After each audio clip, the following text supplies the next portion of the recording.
ഇന്നൊരു maths study വ്ളോഗായാലോ? കുറേ നാൾക്ക് ശേഷമാണ് നമ്മളിങ്ങനെ ഒരു സ്റ്റഡി വ്ളോഗൊക്കെ ചെയ്യുന്നത്. ഇന്ന് 6th ചാപ്റ്റർ ആയിട്ടാണ് പഠിക്കുന്നത്, ട്രിഗണോമെട്രി. പിന്നെ എനിക്ക് കുറച്ചായിട്ട് പനിയും കോൾഡൊക്കെ ആയിരുന്നു. അതുകൊണ്ടാണ് വീഡിയോസിൽ വോയിസ് ഒന്നും ചെയ്യാണ്ട് ഞാൻ വീഡിയോ അപ്ലോഡ് ചെയ്തുകൊണ്ടിരുന്നത്. കുറച്ച് വീഡിയോ ഒക്കെ ഡിലേ ആയിരുന്നു. ഇപ്പോഴും കംപ്ലീറ്റ് സൗണ്ടൊന്നും തിരിച്ചു വന്നിട്ടില്ല. ഇനി അതൊക്കെ പോട്ടെ, ഇനി നമുക്ക് ചാപ്റ്റർ പഠിക്കാം കേട്ടോ. സ്കൂളിൽ ടാൻജൻസ് വരെ ആയി, പക്ഷേ ഞാൻ ട്രിഗണോമെട്രി ഒട്ടും പഠിച്ചിട്ടില്ലായിരുന്നു. അതുകൊണ്ട് തന്നെയാണ് ഇന്ന് ഞാനിത് പഠിക്കണേ. പിന്നെ കോർഡിനേറ്റ്സ് അത്യാവശ്യം ഒരു എളുപ്പമുള്ള ചാപ്റ്റർ ആയിട്ട് തോന്നിയിട്ടുണ്ട്. അതുകൊണ്ട് ഇനി അത് കുറച്ച് കഴിഞ്ഞിട്ട് പഠിച്ചാൽ മതി എന്ന് വിചാരിച്ചാണ് നിൽക്കുന്നത്. മാത്സ് എനിക്ക് അത്യാവശ്യം ടഫായിട്ടുള്ള സബ്ജക്റ്റാണ്. പിന്നെ മാത്സിന് മാർക്ക് സ്കോർ ചെയ്യാനും ഇച്ചിരി പാടാട്ടോ. അതുകൊണ്ടാണ് മാത്സ് അധികം പുഷ് ചെയ്തേം പഠിക്കാൻ നോക്കുന്നത്. നേരത്തെ ഫിസിക്സും ടഫായിരുന്നു, പക്ഷേ ഫിസിക്സ് ഞാൻ അത്യാവശ്യം നന്നായിട്ട് പഠിച്ചങ്ങ് തുടങ്ങി. ഇപ്പം എനിക്കത് നല്ല സിമ്പിളായിട്ടുണ്ട്. ഇന്ന് ഞാൻ ഹൈറ്റ് ആൻഡ് ഡിസ്റ്റൻസിൻ്റെ മുന്നേ വരെയാണ് പഠിച്ചിട്ടുള്ളൂ. ഹൈറ്റ് ആൻഡ് ഡിസ്റ്റൻസ് ആണല്ലോ ട്രിഗണോമെട്രിയിൽ അത്യാവശ്യം ഇമ്പോർട്ടൻ്റ് ആയിട്ടുള്ള ടോപ്പിക്ക്. അതുകൊണ്ട് അത് ഞാൻ പിന്നീട് പഠിക്കണം. അത് പഠിച്ചെടുക്കാൻ അത്യാവശ്യം ടൈം എടുക്കും. അതിൻ്റെ ഫിഗേഴ്സും റഫ് ഫിഗേഴ്സൊക്കെ വരച്ചെടുക്കണമെങ്കിൽ തന്നെ അത്യാവശ്യം നല്ല പഠിച്ചെടുക്കണം. എനിക്ക് പിന്നെ കൂടുതലും ഈ ഒരു ചാപ്റ്ററിൽ ഡൗട്ട് വരുന്നത് സൈൻ, കോസ്, ടാൻ ഈ മൂന്നെണ്ണം എവിടെ യൂസ് ചെയ്യണേന്താണ്. ഇതും കൂടെ ഒന്ന് സെറ്റ് ആയാൽ നല്ല സിമ്പിൾ ആയിരിക്കും കേട്ടോ ചാപ്റ്റർ.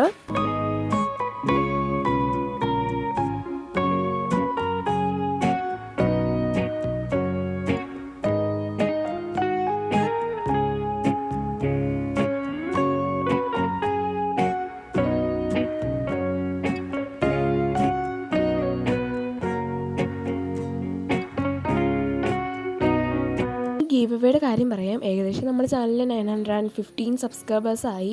അപ്പോൾ ഇങ്ങനെ 1K ആകുമ്പോൾ നമ്മൾ വിന്നറിനെ അനൗൺസ് ചെയ്യാമെന്ന് പറഞ്ഞായിരുന്നു. ഞാൻ എൻ്റെ കമൻറ്റ് പിക്കർ വഴി നോക്കുമ്പോൾ അതിനകത്ത് ടോപ്പ് കമൻറ്റർ ആയിട്ടുള്ള ആൾക്കാണ് ഗീവ് അവേയുടെ വിന്നറായി സെലക്ട് ചെയ്യാൻ പോകുന്നത്. പിന്നെ 1K ആകുമ്പോൾ ചെറിയൊരു ചേഞ്ച് വരുത്താമെന്നാണ് വിചാരിച്ചിരിക്കുന്നത്. നമ്മുടെ ചാനലിൻ്റെ നെയിം മാറ്റാൻ വേണ്ടിയാണ്. അപ്പോൾ ഞാൻ കുറച്ച് എസ്തെറ്റിക് ആയിട്ടുള്ള നെയിമൊക്കെയാണ് സെലക്ട് ചെയ്യാൻ നോക്കുന്നത്. അപ്പോൾ നിങ്ങൾക്ക് ഇഷ്ടമുള്ള എന്തെങ്കിലും നല്ല പേരുകൾ ഉണ്ടെങ്കിൽ കമൻറ്റ് ചെയ്യണേ. ഇപ്പോഴത്തെ നമ്മുടെ ചാനലിൻ്റെ പേര് കൊള്ളൂല എന്നല്ല, എന്നാലും ഒരു നല്ലൊരു നെയിമൊക്കെ ആകുമ്പോൾ അത്യാവശ്യം അടിപൊളിയാവും എന്ന് വിചാരിച്ചാണ്. അപ്പോൾ ഗീവയുടെ കാര്യം മറക്കണ്ട. ഗീവ് അവേ നമ്മൾ എന്തായാലും 1K ആകുമ്പോൾ എന്തായാലും വിന്നറിനെ അനൗൺസ് ചെയ്യുന്ന ഗിഫ്റ്റൊക്കെ ഞാൻ ആ വീഡിയോയിൽ കാണിച്ചിട്ടുണ്ടായിരുന്നു. അപ്പോൾ എന്തായാലും നിങ്ങൾ പാർട്ടിസിപ്പേറ്റ് ചെയ്യണേ. എന്തായാലും നമുക്ക് മാത്സിൻ്റെ സ്റ്റഡിയിലോട്ട് തിരിച്ചു വരാം. അപ്പോൾ ആദ്യത്തെ കുറച്ച് ടോപ്പിക്കുകൾ ഏരിയ കണ്ടുപിടിക്കാനായിരുന്നല്ലോ. അപ്പോൾ അത് ഏരിയ കണ്ടുപിടിച്ചാൽ ആദ്യം ബേസ് പഠിക്കുക. പിന്നെ കുറച്ച് റേഷ്യോസും കാര്യങ്ങളൊക്കെ ഈ ചാപ്റ്ററിൽ തുടക്കം തന്നെ പഠിക്കാണ്ടല്ലോ. അപ്പോൾ അതും കൂടെ പഠിച്ചു തീർക്കാമെന്ന് വിചാരിച്ചു. അതിനുശേഷമാണ് നമ്മുടെ മെയിൻ ടോപ്പിക്കായിട്ടുള്ള ഹൈറ്റ് ആൻഡ് ഡിസ്റ്റൻസിലോട്ട് കടക്കാൻ പോകുന്നത്. അത് ഈ വീഡിയോയിൽ ഇല്ല കേട്ടോ. ഇനി അത് വേണേൽ അടുത്ത വീഡിയോ ആയിട്ട് അപ്ലോഡ് ആക്കാം.